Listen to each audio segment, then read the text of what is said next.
What can 160 years of experience teach you about the future?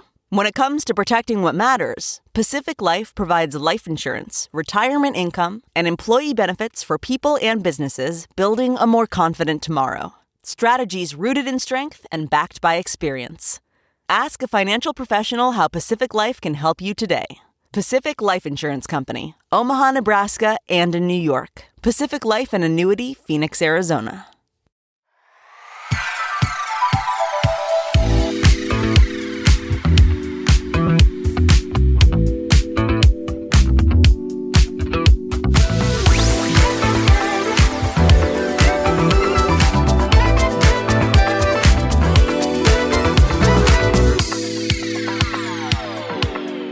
Hello, my peeps. Welcome back to Workday Playdate with Improve It, the podcast that turns your midweek slump into a midweek slay.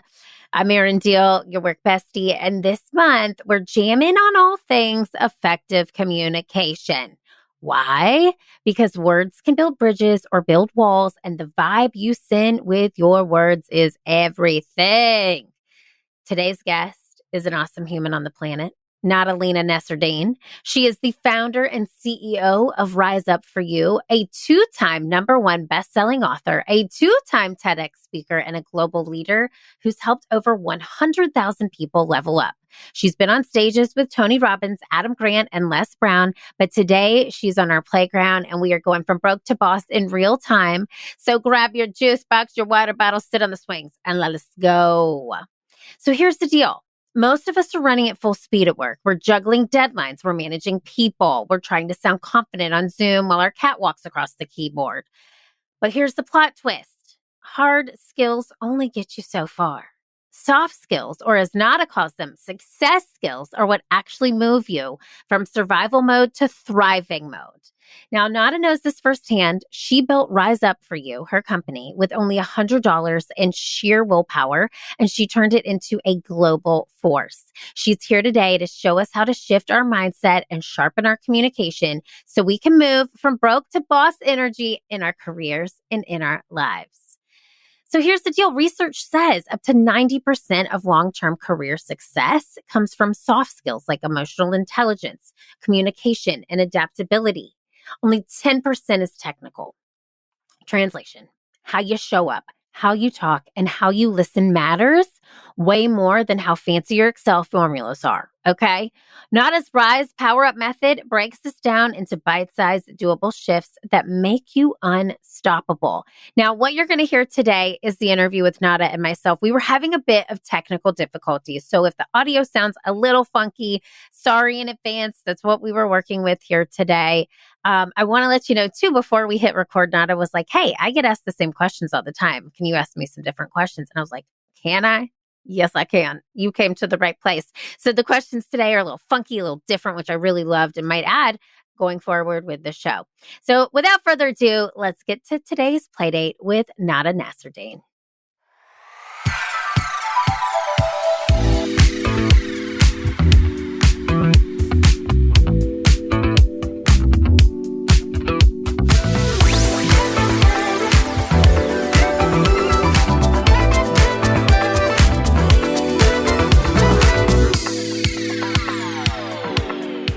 Okay, welcome to the show, Nada. I'm so excited to talk with you today. Thank you so much. It's an honor to be here. You look beautiful. We're so stoked to have you. We have a lot in common. We're talking about all the things. So this month on the show, we're talking about effective communication. I always love to just start off with an intention for you and I, or it could just be something you want to give our audience, something you want to receive. What's one word that comes up for you when we talk about effective communication?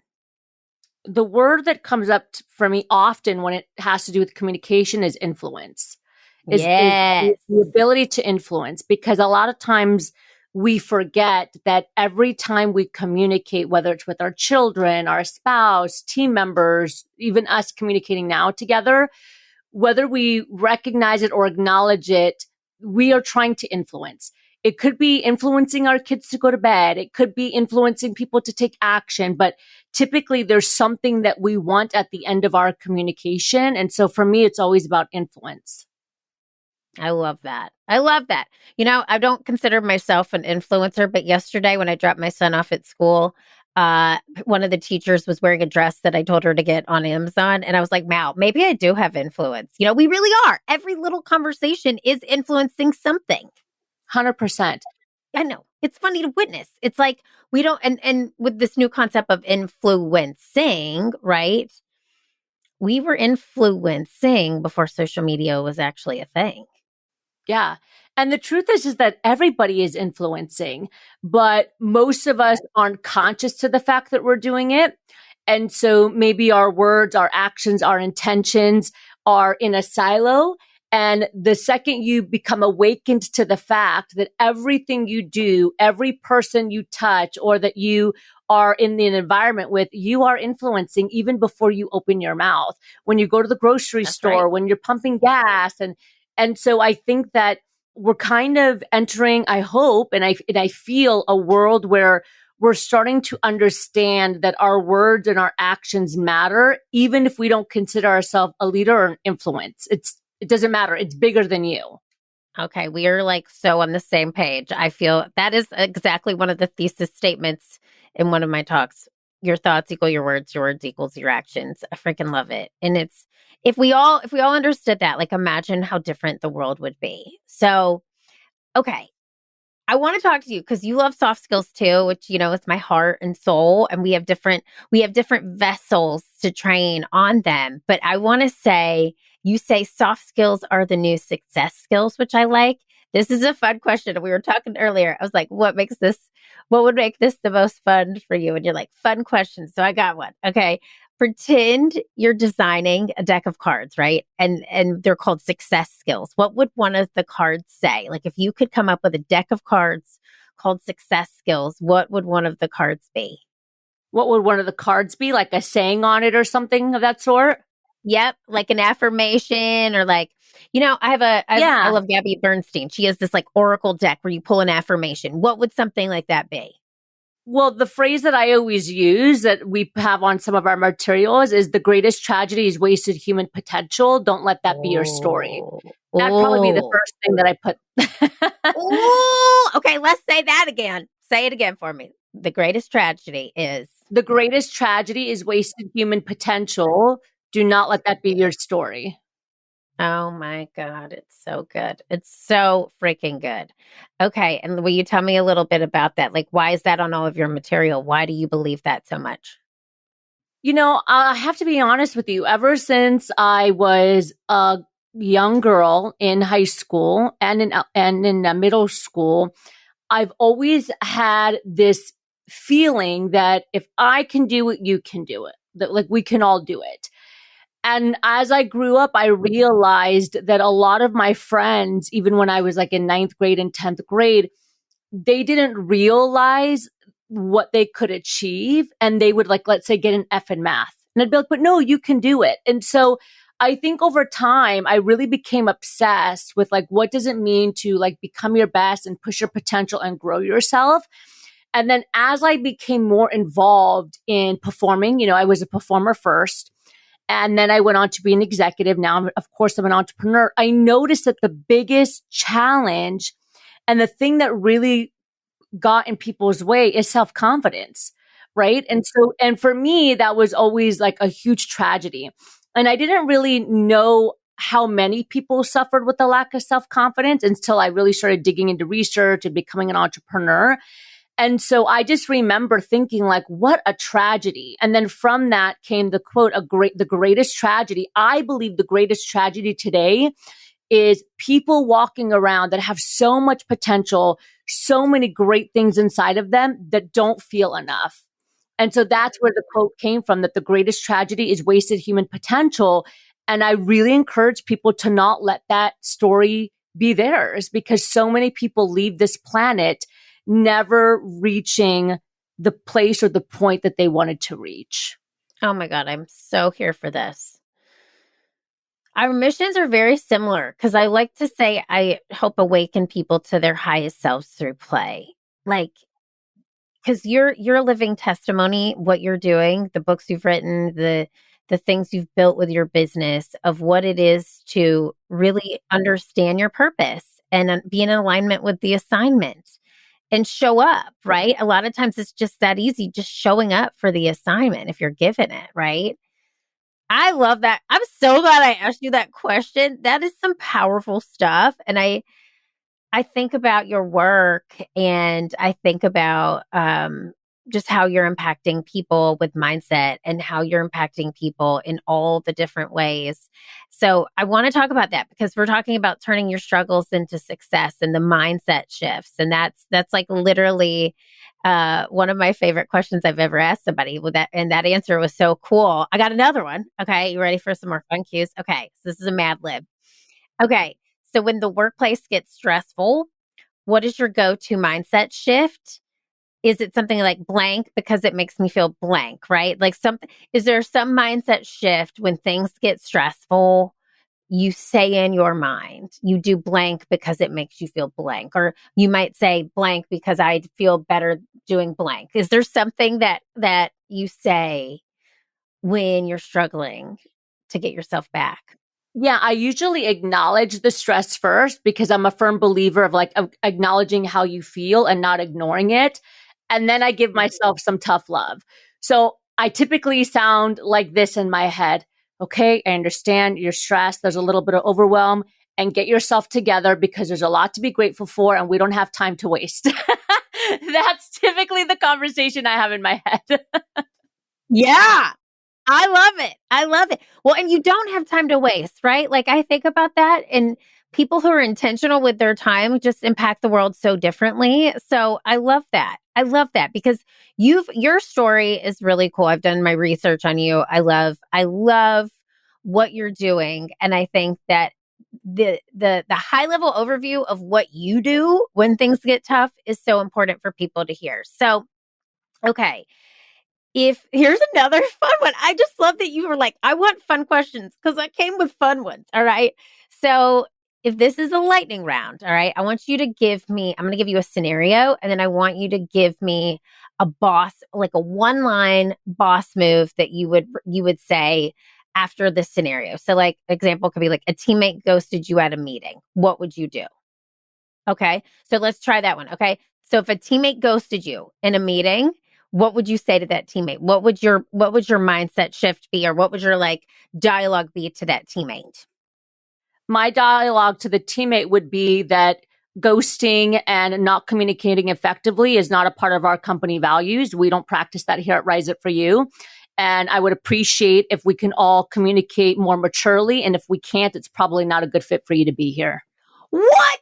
Nada. This is awesome. Okay, I got more like that. Like, that just came naturally to her. This is improv at its finest. Okay, so let's say you get a client email at 4:55 on a Friday, and it feels like a little spicy. How would you respond? Would you respond? And what would you say? I would do one or two things. I would either not respond, because we actually have some pretty strong boundaries with our company that we don't work after 5 p.m. PST time, because, we're not curing cancer or anything of that sort.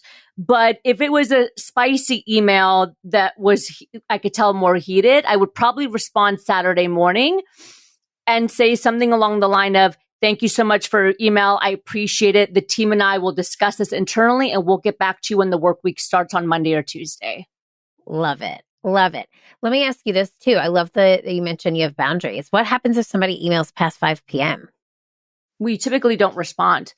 Again, and it depends on, okay, so if we're doing it internally with the team, okay? Yep. So if an email is going back and forth internally, every team member has the right not to respond. So I typically don't email after 5 p.m. because I'm the owner of the company and I set the model and the expectation.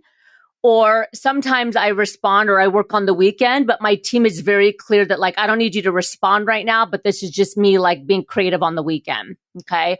But most of the team members don't respond. I have taught them that even if I send them a text message, they don't have to respond, and then they'll respond the next day, which is fine. So they don't feel stress or pressure to do that. That's the first thing. Yeah. If it's from an external, like a client, again, it depends. Like, is this a hair on fire? Something happened. There's an HR situation. Like, I'll give you an example. We had a client text me at 4:30 in the morning, but it was like hair on fire, and they were under attack in regards to something with cybersecurity, and they needed guidance. They needed support.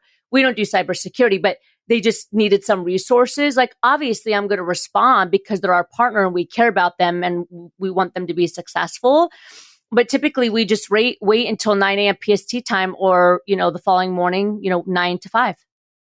Love it. I love this so much. At Arizona State University, we're bringing world-class education from our globally acclaimed faculty to you.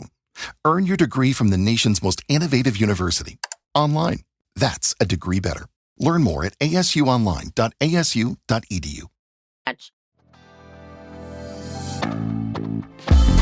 Just taking a quick break, my peeps, because this episode of Workday Playdate is brought to you by Improve It's very own effective communication workshop. Improve It is an improv-infused talent development company for the new generation of work. And this workshop is where high-energy improv meets real workplace results.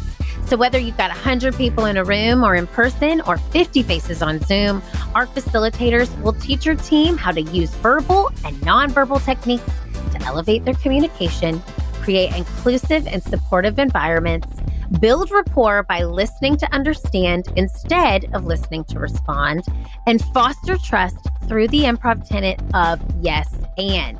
You can learn more and book time to chat with us at learntoimproveit.com. That's learntoimproveit.com, and see how what you say and what you don't say affects how others listen and respond. Let's get back to our show. You don't hear me say this in the introduction, so because I record that separately for everybody logistically listening. But you really built this business, Rise Up For You, with literally $100 and your willpower, and then you turned it into a global force. So how many people do you have working with you at Rise Up For You now? So currently, right now, we have about 20 people.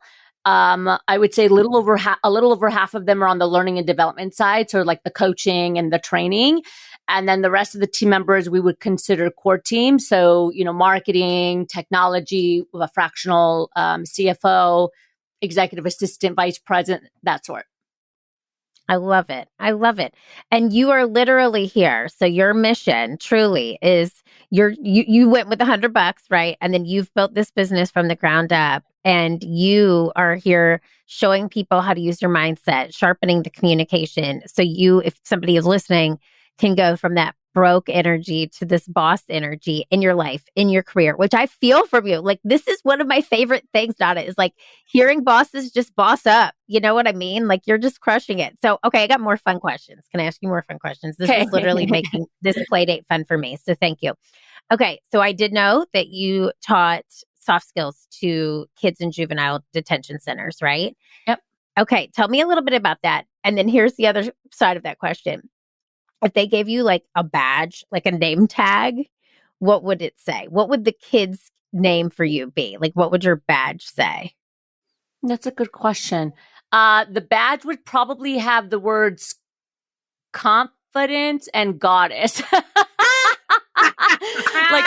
I imagine like warrior goddess or something, like yes, confident warrior goddess, because I do feel I think it's really important to always cultivate self-confidence with humility, of course.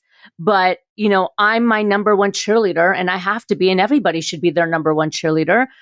So like, I'm proud that I have self-confidence, and I'm proud that my parents taught me that. My parents taught me to have self-confidence. So definitely self-confidence. And then there are times where I feel, I don't know if it was from a past life or multiple past lives, but there's times where I feel like I have this energy internally of a warrior, but a feminine warrior, right? So like more of a goddess versus like more masculine. But I feel like there's this warrior side of me, but that has like a feminine element and touch to it. So I think that's what I would be called. In regards to the kids, I have a very soft spot for youth. A lot of work that we do is because of youth. Before I built the business, I spent a lot of time in education. And I mean, there were many nights when I would cry and go home and cry because of how adults treated kids. And that's one of the reasons why when I built the company, it was important for me to start with the adults and, both individuals and corporations, right? So we have both divisions because this is what we talked about earlier about influence. People don't recognize or realize how much they impact the next generation. When I was an educator, I saw a multitude of teachers that would crap on their students because they got bitter, right? And they were in education for a long time. And at some point they stopped caring. The majority of my students, and I wasn't in a low economic district, but the majority of my students were at risk, even the ones that were affluent that came from wealthy families. There was either sexual abuse, mental abuse, emotional abuse, trafficked. One parent was gone, just so much turmoil that 90% of my students that were young were struggling. And how do you expect them to get good grades and to be a great student when every day they struggle? And so there were many nights when I would go home crying. And because I had a white picket fence family, my family was not wealthy by any means, but the parenting was at the highest level. I mean, there were times where our family was broke and there were times where our family had wealth. And no matter if we were at our lowest or at our highest, my parents were always the same. Even when we lived in a 3-story house with a jacuzzi and a pool, my dad would wake us up at 5:00 in the morning and be like, get your butt up and go outside and do chores. When we had nothing, same thing. And so we really learned some pretty amazing life skills from our parents. And I thought that everybody had them. And then as I got older and as I went into education, I realized that that's just not the case. And I find it to be super, super sad. And so, that's why we've done a lot of work with youth, underprivileged youth. I've been in jails all over the world. Even before I started the company, Rise Up For You, I've been a part of organizations that have gone into jails and worked with kids. And for me, it was always the best part of the day. Oh, the world needs you, Nada, truly. Rise up for youth. Okay, just gonna put that out there. Heard that loud and clear. But truly, I love that you're passionate about it. I have a 6-year-old son, and obviously he's not, in high school or he's not had the time to get in trouble yet. As a parent, it's my biggest mission is to make sure I'm a present mom who instills good values and instills love and compassion and kindness. And I know it's not the case. I'm also blessed. I come from really good parents. And obviously every parent is flawed in some way, shape, or form. We do the best with what we can and what we have. But the fact that you're shedding light on these youth and that you're a warrior goddess to them is huge. Okay. You're forever a warrior goddess now in my mind. So, all right, let's talk about this. This is called Workday Playdate. We're at the playground. We have this slide. It's the communication slide that everybody goes down once. What's that? Okay, so the communication slide, everybody needs to know how to communicate well. Let's say there's a swing set over there, and everybody who plays on the playground has to go down the slide and they have to go on the swing set. What's the swing they should never skip? What's the thing on the swing that they should never skip when it comes to soft skills? Emotional intelligence.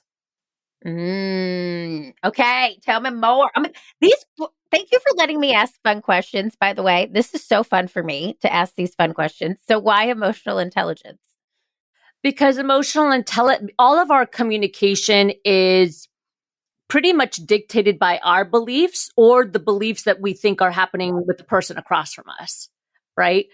So I think that it's really important that when you're communicating, you understand what are the thoughts that are going on in my head, and am I communicating from a place of insecurity and self-doubt and ego and stress? And also, what are the things that I think are going on across from me? And am I communicating from a place of assumption? Okay. So that's one thing. And emotional intelligence teaches us all that, because emotional intelligence is about self-awareness, being able to manage yourself, social awareness. So like understand what's happening socially, and relationship management. So building relationships in the process. One of the other mistakes that we make is that typically we communicate in our preferred language or style, right? So like, let's say if somebody's more assertive and cutthroat, that's how they communicate with everybody.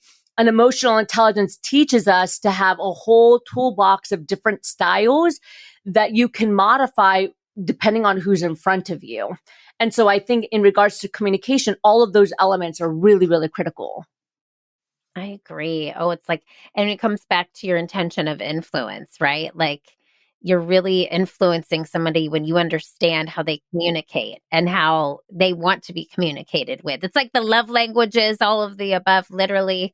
I love it. I love it. See, these questions bring us to these nuggets of like amazing soft skill truths. And you and I could jam out on soft skills, I feel like, all day long. Okay. So I got one more fun question. Anything else you want to say about that? Because I actually have two more fun questions that I want to ask you.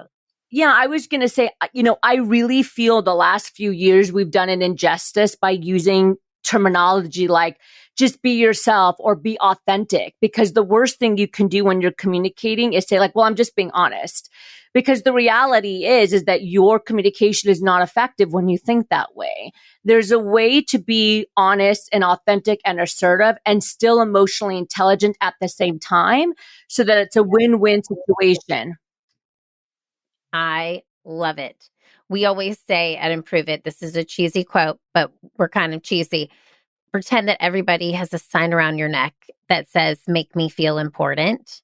And I feel like that's really what you're doing. Is it's really, if I'm being honest, I'm projecting probably some not kind things if I'm working with ego to you.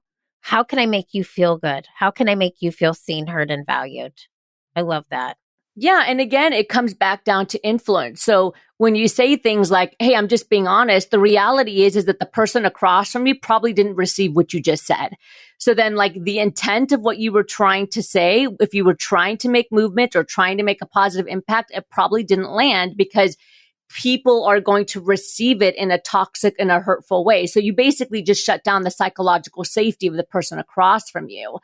So the big question when it comes to influence and emotional intelligence is, how do I communicate in a way that's effective, that's authentic, that's clear and assertive, but is still very much warm and safe for the person across from me, so that we can continue a dialogue versus me shutting it down? Yeah. Okay. Spoken like a true warrior goddess. And also we call that yes and in improv, as you know, if you're a performer. Right, yes and. Yeah. I love it so much. I love it. I love it. Okay. Here's another fun one. You're packing a boss bag. Okay. Cause like you truly are a boss. I'm just telling you that word is kind of like dated now, but whatever, you are. Okay. And you're packing a boss bag for a new leader. They're stepping into their very first big role. What 3 mindset or what 3 communication items must go in the bag? Like you have to put 3 things in this boss bag for the new leader. It could be mindset, it could be communication tips. What are the 3 things? Okay, I'd probably put books. So the first thing I would put is a book by Eckhart Tolle called The New Earth, because it talks about breaking ego. And I really believe that as a leader, you have to learn how to put your ego aside and to use it wisely. I'm not saying ego is bad. I think ego comes into great need when like you're in sales and you're trying to dominate and compete and land and close the deal. Like there's places to have ego, right? And to be hungry. But when it comes to leading your team, that book is a great one just to really, put us into perspective. I would put a daily or a weekly planner, because I think as a leader, oftentimes people can make excuses that they don't have time to coach and mentor because they just don't have the time to deal with their people. And that's one of the biggest challenges we see with leaders, is they're not really leading. And being a great leader means that you have to coach, you have to mentor, you have to spend time with your team. So I would probably put a calendar in there. I have a calendar that I use that can help them optimize their time. And then the third thing I would put in there is a book on self-confidence. And I would probably put our self-confidence book how to overcome the I'm not enough mindset so that as a leader, you can continuously remember to communicate in a way that is effective, both for you and the person. And I always say that confidence impacts your ability to communicate. So if your self-confidence is hindered, you're more than likely going to show up that way as a leader. Yes. Oh my God. This is like gold, man. I'm not even joking. I love these questions. You're just like knocking it out of the park. I also wrote myself a note. I haven't read that book, actually, A New Earth, but I'm going to get it. And everybody should get a copy of your book, which we will put in the show notes. Do you have a planner that you have created, or you have a planner you really like? We have two. We call it a Rise Up For You journal. It's a 90-day success journal. It's only 90 days and it's focused on, it's your daily planner, but it's focused on the 6 pillars to success that we believe are for success. So, because we're all about creating whole leaders, it's not about just your career. It's also about your relationships, your romance, your health, your fitness. So we have that. And in regards to a daily planner, I have a daily planner. It's not on my desk right now. I left it in the room, but it's basically, like the manifestation journals that they have that you can put your daily task. I use it every single week. I was just writing in it last night by the time, like by the hour. 9 o'clock, I do this. 10 o'clock, I do this. 11 o'clock, I record a podcast. Then I put my 3 to 5 signal items for the day. So like, what are the 3 to 5 things I want to get done today? And every single day I use it. So good. So good. I love it. I love that breakdown too, because it really helps you stay focused. It helps you with influence, right? You know what you're influencing. So that was like such a gold question. My final question, second to final question. If you could leave a voicemail for yourself or like a voice note, I'm a big voice note person, from yourself, if 2025 you could leave a voice note for 2030 you, so 5 years from now, what would you tell your future self about staying bold as a boss like you are? What would you tell your future self? My future self, my voicemail would probably sound something like this. I'm very proud of you. You have lived a great life. You were a great person. You did great things. You kept kindness to the forefront. And most importantly, you kept the legacy of your parents alive. Your parents, our parents, left the best of them with us, with me. And you are enough, and everything you need is inside of you. And that's exactly what Dad said. That's what my dad said when he passed away, is everything you have is already inside of you. I'm going to cry. Okay. Well, thank you for that. I have fake eyelashes on, so they will be gone. I freaking love that, Nada. That is beautiful. And you can see that in you. You can see that in you. And I'm so grateful. This was so fun to ask you when you literally were like, I want fun questions. I came prepared. Like, you didn't tell me that. I just came prepared today. And we got the best answers. And I want to finally ask you this question. This is Workday Playdate. It feels like a playdate. I've had the best time. How are you going to make your day more playful today? How am I going to make my day more playful today? That's a good question. Play with my dogs. I have a puppy. And I have a 3-year-old dog, and I have a puppy that's like 4.5 months. So definitely playing with them. I love to listen to podcasts. Podcasts are a lot of fun for me. So I love it. Okay. Wait, what kind of dog is your puppy? Both of them are multi-poos. Oh, I have a toy poodle. I love them. Poos. Yeah. Poos are great. Any type of poo. And their names are Jabal and Shams. Jabal means mountain in Arabic, and Shams means the sun in Arabic. So mountain and sun. Love it. Okay. Well, put on a fun podcast. Go play with the pups. And it has been so fun having you here. Thank you so much for playing with me, for bringing your energy, your wisdom, and make sure everybody knows where they can find you. So where can they find you? Where can they grab your book? Absolutely. Thank you. You can go to riseupforyou.com. That's the website for the company. And if you go to the top, it has a button that says free resources. We have free self-confidence quizzes, free emotional intelligence quizzes. We have free masterclasses there as well. And we're all over social media at Rise Up For You. So YouTube, Instagram, LinkedIn. You can also follow me personally and connect with me, Nada Nasserdeen. I do my own social media. So if you send me a message, I will respond. And then our books are all over Amazon. I mean, you can also get them from riseupforyou.com, but they're on Amazon. They're everywhere. So you can grab them there as well. I love it. All right, Nada, thank you so much for being here and playing with me today. Everybody check out all of our stuff. We'll add it to the show notes and we'll play again. Absolutely. Thank you. Okay, Nada, you just dropped so many mic drop moments. Like my mic fell on the floor. Okay. And it gave us the courage to think bigger. I want to thank you so much for coming to the playground today. My peeps, if you loved this conversation, go grab Nada's new book, Emotional Intelligence, The Path to Fulfillment, Influence, and Greater Success. And if you are ready to bring these ideas to your team, you can check out our effective communication workshop. And the link to all things is in the show notes. So until next time, I want to give you this affirmation to hold you over. I communicate with clarity, I lead with empathy, and I turn every challenge into a playground for growth. I said growth. There's some growth for myself today. I communicate with clarity, I lead with empathy, and I turn every challenge into a playground for growth. All right, my peeps, keep playing at work, keep leading with empathy, and keep turning your struggles into success. I'm Erin Deal. Thanks for playing.